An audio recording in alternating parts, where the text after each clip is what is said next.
Good day, folks. Time back to my hobby of trying to pretend that I am a geopolitical guru.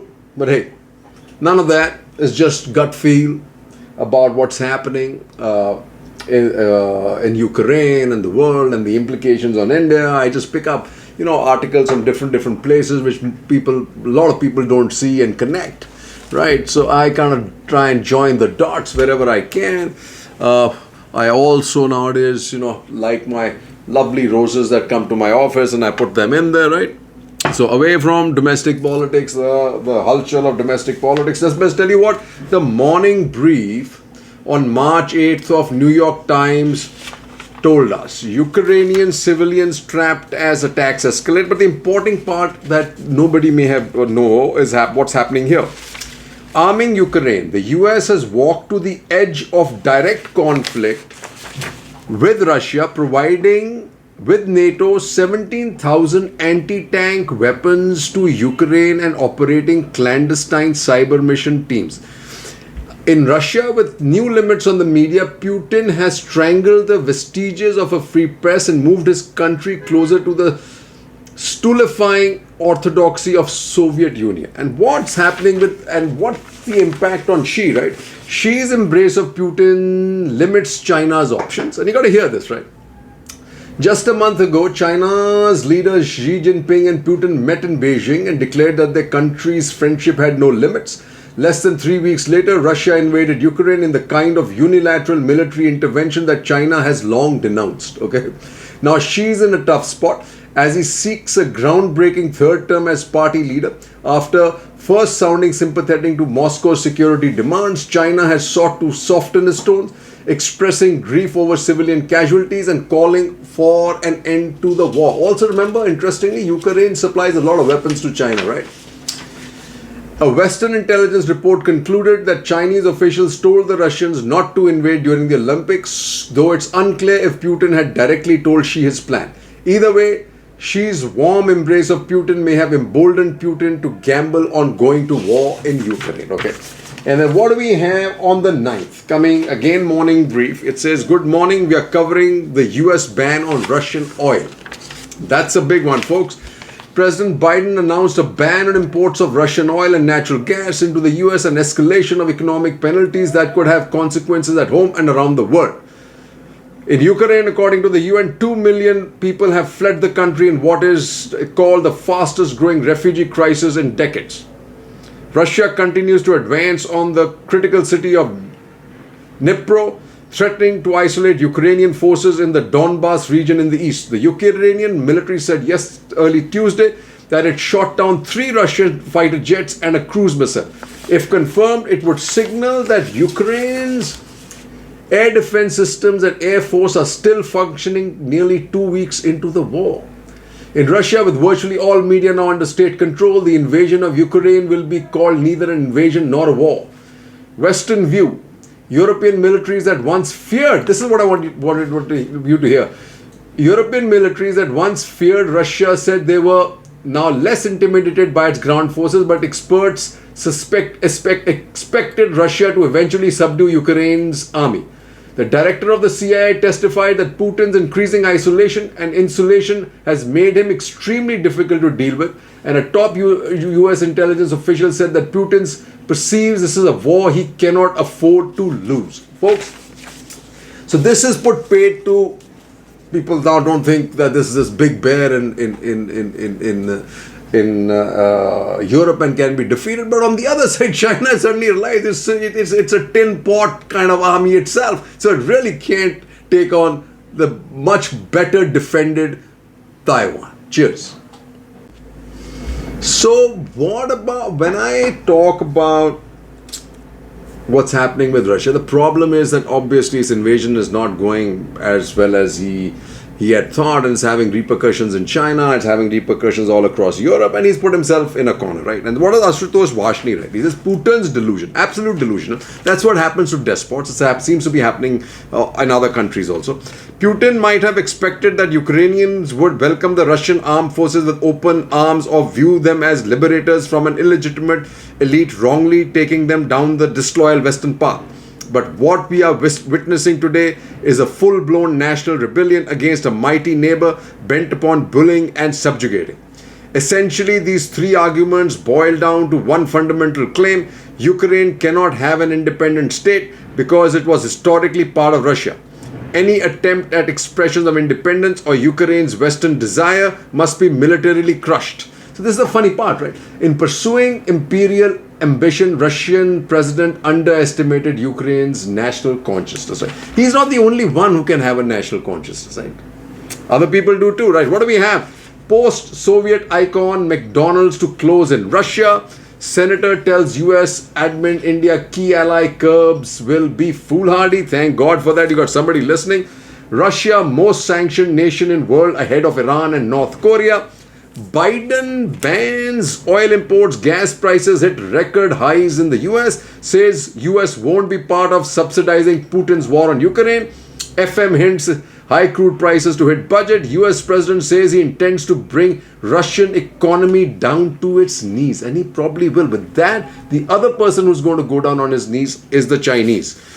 Venezuela could be a likely fill-in for Russian oil. Changes in Latin America. Good old Venezuela back in play. In stronger statement yet, she calls for maximum restraint in Ukraine. China backs theory. So here's it, China backing down. That's what I told you. I read that out from New York Times too. They are feeling the heat.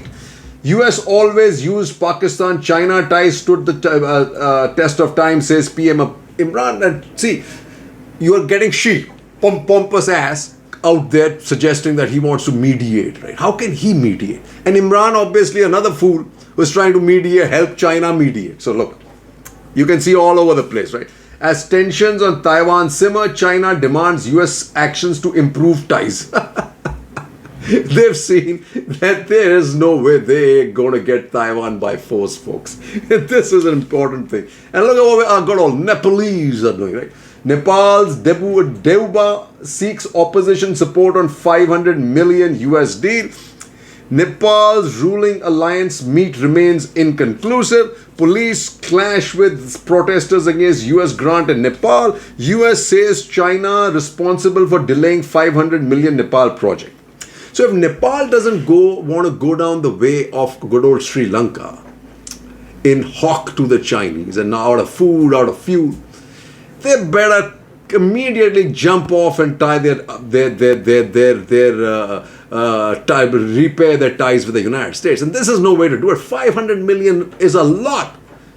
Is 1 rupee more than Nepal actually has. It's 500 million rupees more than Nepal actually has, right? And this is what they should be taking note of. Sri Lanka imposes power cuts as cash crisis deepens. Lanka running low on fuel as forex reserves dry up. Okay.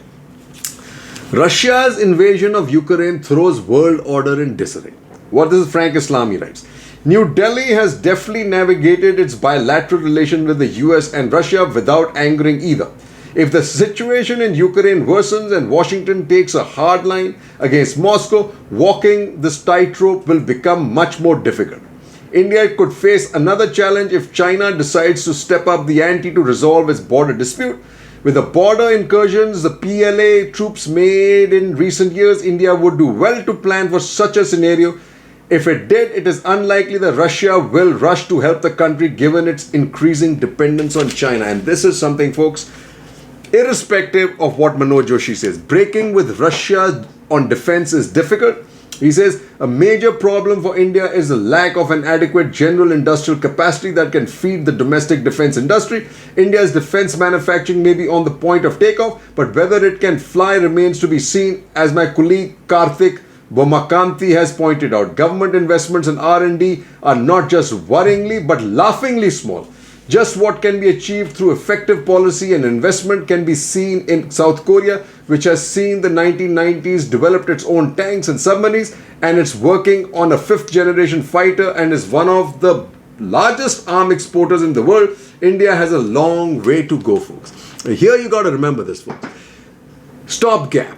Leasing of Western equipment. Fill the gaps. Secondly, we really can't, if government can't spend money on R&D, you really have to become part of the supply chain of major Western US platforms. That's the only way to go. This Atmanirbhar stuff is not going anywhere in a hurry, and we need to be there faster than this is going to lead us. Otherwise, there is going to be hurry in a curry.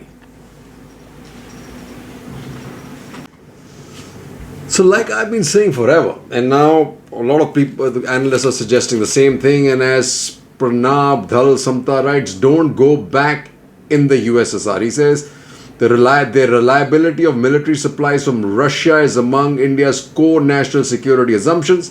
The belief that Moscow and its web of Soviet-era defense manufacturers will service India like their own, regardless of the nature of conflict or adversary, the validity of this assumption requires a rethink. And it does because of China, right? And also remember, it's just not, it may not be available when we need it. Also, the point is China knows how to counter it, right?